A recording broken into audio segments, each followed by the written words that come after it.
శ్రీమాత్రే నమ. జయ గురు దత్తాత్రేయ నమ.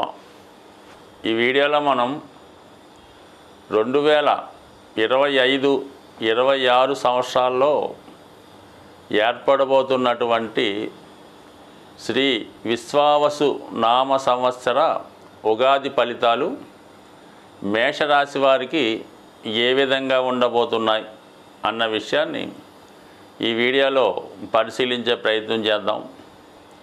ఈ రాశి వారికి ఆదాయం 2, వ్యయం 14గా ఉండడం జరిగింది. అంటే ఇంచుమించుగా ఆదాయం కన్నా ఖర్చు ఎక్కువ రావడం జరుగుతుంది మరి మన మేషరాశి వారికి. ఎందుకంటే మీకు ఏలినాటి శని ప్రారంభమైంది కాబట్టి ఖర్చు వ్యయం ఎక్కువగా చెప్పడం జరిగింది.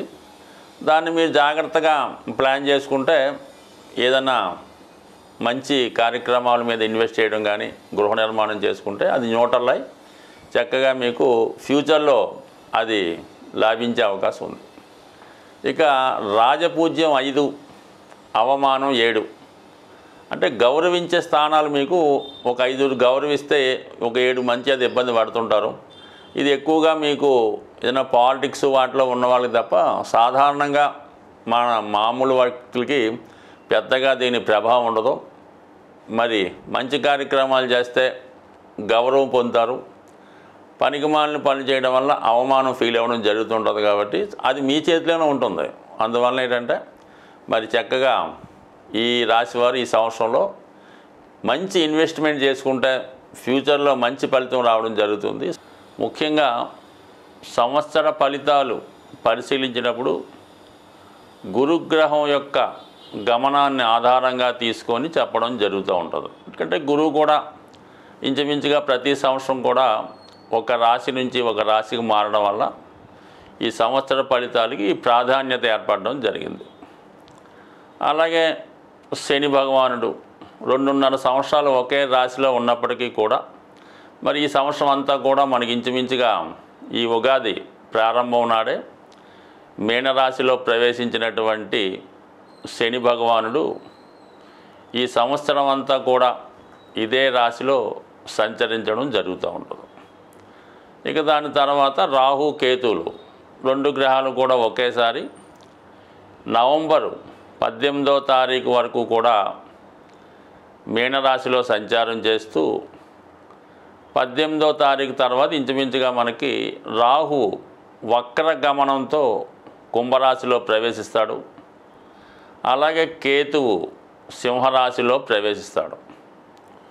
సో ఈ గ్రహాల ప్రభావం వివిధ రాశుల మీద ముఖ్యంగా మేషరాశి వారి మీద ఏ విధంగా ఉండబోతున్నది అని పరిశీలించే ప్రయత్నంలో మరి ముఖ్యంగా ముందుగా శుభగ్రహం అయినటువంటి గురుగ్రహం ఈ సంవత్సర ప్రారంభం నుంచి ఉగాది ప్రారంభం నుంచి మే 15వ తారీఖు వరకు కూడా మరి ధనస్థానంలో సంచరించడం జరుగుతుంది.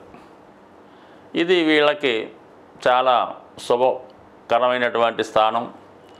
భాగ్యాధిపతి ధనస్థాన సంచారం వల్ల, అదృష్టం వల్ల, పూర్వపుణ్యం వల్ల, జాతకుడు చేసే మంచి కర్మల వల్ల జాతకుడికి సంపద పెరుగుతుంది. కుటుంబం శ్రేయస్సుగా ఉంటారు. కుటుంబంలో శుభకార్యాలు లాంటివి ఎక్కువగా జరుగుతూ ఉంటాయి.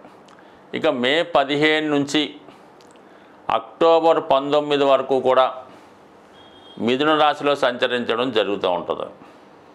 3వ స్థానంలో ఉన్నటువంటి గురువు 3, 7, 11 స్థానాల్ని యాక్టివేట్ చేయడం జరుగుతుంది.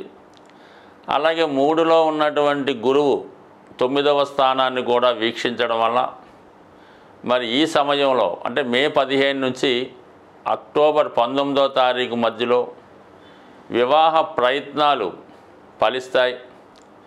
దూరమైనటువంటి మిత్రులు తిరిగి కలుసుకుంటారు.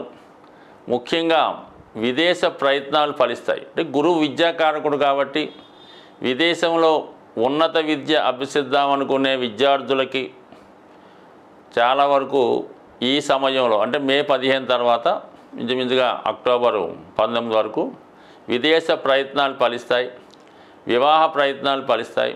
అలాగే వివిధ కారణాల వల్ల దూరంగా ఉన్నటువంటి భార్యాభర్తలు తిరిగి కలుసుకోవడం కూడా జరిగే అవకాశం ఉంటుంది. అయితే అక్టోబర్ 19 నుంచి సుమారుగా ఒక నెల రోజుల పాటు కర్కాటక రాశిలోకి మారడం జరుగుతూ ఉంటుంది ఈ గురుగ్రహం. ఇది వీళ్ళకి చతుర్థ స్థానం అవుతూ ఉంటుంది. అంటే ఈ నెలలో ఇంచుమించుగా మీకు అక్టోబర్ 19 నుంచి నవంబర్ 19 మధ్యలో చతుర్థ స్థానంలో ఉచ్చ స్థానంలో సంచరిస్తూ అదే రాశిలో వక్రగమనం పొందుతున్నటువంటి గురు భగవానుడు మరి మేషరాశి వారికి ఆ నెల రోజుల్లో గృహయోగాన్ని కలిగించడం జరుగుతూ ఉంటుంది. సొంత గృహాన్ని నిర్మించుకోవడం కానీ కొనుక్కోవడం కానీ జరుగుతుంది. చాలా ఆనందకరమైనటువంటి సంతోషకరమైనటువంటి వాతావరణం జాతకుడి గృహంలో కనబడుతూ ఉంటుంది. ముఖ్యంగా మీ కుటుంబ సభ్యుల్లో ఎవరో ఒకరికి ఒక మంచి హోదా రావడం కానీ, వ్యక్తిగతంగా మీకు లేదంటే మీ కుటుంబంలో వారికి సంతాన లాభం కలిగే అవకాశం ఉంది. కొంతమంది అంటే వ్యయాధిపత్యగా ఉన్నటువంటి గురువు చతుర్థ స్థాన సంచారం వల్ల విదేశ ప్రయత్నాలు ఫలిస్తాయి. అంటే కుటుంబం మొత్తం ఒక ప్రాంతం నుంచి వేరే ప్రాంతానికి మైగ్రేట్ అవ్వడానికి కూడా ఈ గ్రహస్థితి చెప్తూ ఉంటుంది. అంటే సంపూర్ణంగా ఏదైనా ఒక ఖరీదైనటువంటి పట్టణ ప్రాంతానికో విదేశానికో మైగ్రేట్ అయ్యి అక్కడ స్థిర నివాసం ఏర్పాటు చేసుకోవడానికి ఈ కొద్ది కాలం పాటే అక్కడ ఉండడం జరుగుతుంటుంది.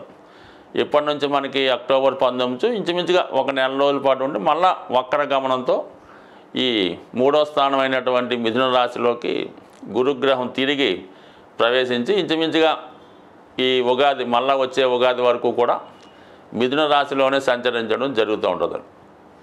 అంటే ఈ ఉగాది విశేషం ఏంటంటే శ్రీ విశ్వావసునామ సంవత్సరంలో గురువు 3 రాశులు మారడం జరుగుతూ ఉంది. అంటే వృషభం, మిథునం, కర్కాటకం మారడం వల్ల చాలా వరకు మిక్స్డ్గానే అందరికీ మంచి చేయడం జరుగుతుంది, అలాగే ఇబ్బంది పెట్టడం కూడా జరుగుతుంటుంది. కాబట్టి ఎక్కువగా మరి మేషరాశి వారికి అటు ధనస్థానంలో కొంతకాలం, చతుర్థ స్థానంలో ఒక నెల రోజులు సంచరించడం వల్ల ఎక్కువగా వీళ్ళకి శుభాలు జరిగే అవకాశం ఉన్నది. దాని తర్వాత రాహుగ్రహం 12వ స్థానంలో సంచరిస్తున్నటువంటి రాహు ఇప్పటికే జాతకుడు ఇతరుల చేతిలో మోసపోవడం జరుగుతూ ఉంటుంది. పెట్టిన పెట్టుబడి బ్లాక్ అయిపోవడం జరుగుతూ ఉంటుంది. నమ్మక ద్రోహం వల్ల నష్టపోవడం జరుగుతూ ఉంటుంది. ఏదో ఒక బలహీనత వల్ల జాతకుడు తన యొక్క సంపద కోల్పోవడం కూడా జరుగుతూ ఉంటుంది. అయితే అటువంటి రాహు మే 18వ తారీఖున 11వ స్థానంలోకి రావడం జరుగుతుంటుంది. రాహుకి అత్యంత శుభస్థానం 11వ స్థానం. పైపెచ్చు కుంభరాశి రాహుకి స్వక్షేత్రం అవడం వల్ల కంప్లీట్గా మీకు మరి మే 18 నుంచి 18 నెలల పాటు చాలా చక్కని ఫలితాలు ఇవ్వడం జరుగుతూ ఉంటుంది. అంటే విదేశ వ్యవహారాలు కలిసి వస్తాయి.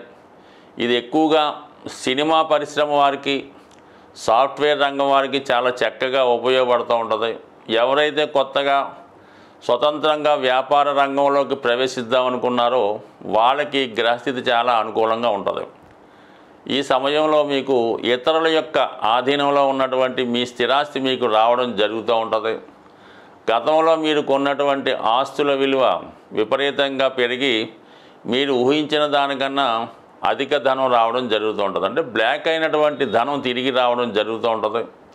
దాని తర్వాత వృత్తిలో కూడా చాలా వరకు గొప్ప పదవీ లాభం, ప్రమోషన్ లాంటివి రావడం జరుగుతూ ఉంటుంది. అలాగే సినిమా రంగంలో ఉన్న వాళ్ళకి అనూహ్యంగా వాళ్ళ యొక్క రెమ్యునేషన్ పెరుగుతూ ఉంటుంది.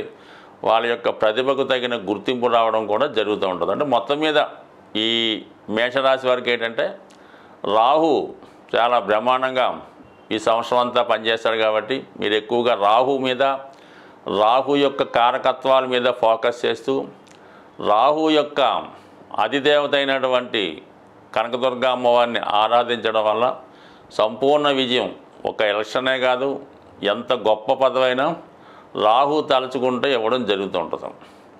ఇక కేతువు కామన్గా మీకు 6వ స్థానంలో మే 18 వరకు సంచరిస్తూ దాని తర్వాత సింహరాశిలోకి ప్రవేశించడం జరుగుతుంది.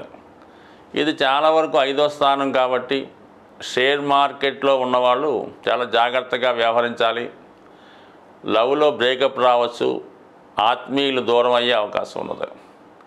ఇక ఫైనల్గా మరి మేషరాశి వారికి ఒక ఇబ్బందికరమైనటువంటి పరిస్థితి ఏంటంటే, మరి ఈ ఉగాది నుంచే మీకు ఉగాది కానుకగా శని భగవానుడు 12వ స్థానంలోకి రావడం జరిగింది. అంటే ఏలినాటి శని స్టార్ట్ అయింది. అంటే ఇది మీరు చేసుకునే ప్రయత్నం బట్టి, మీరు చేసే కార్యక్రమాన్ని బట్టి, పనిని బట్టి ఉంటుంది.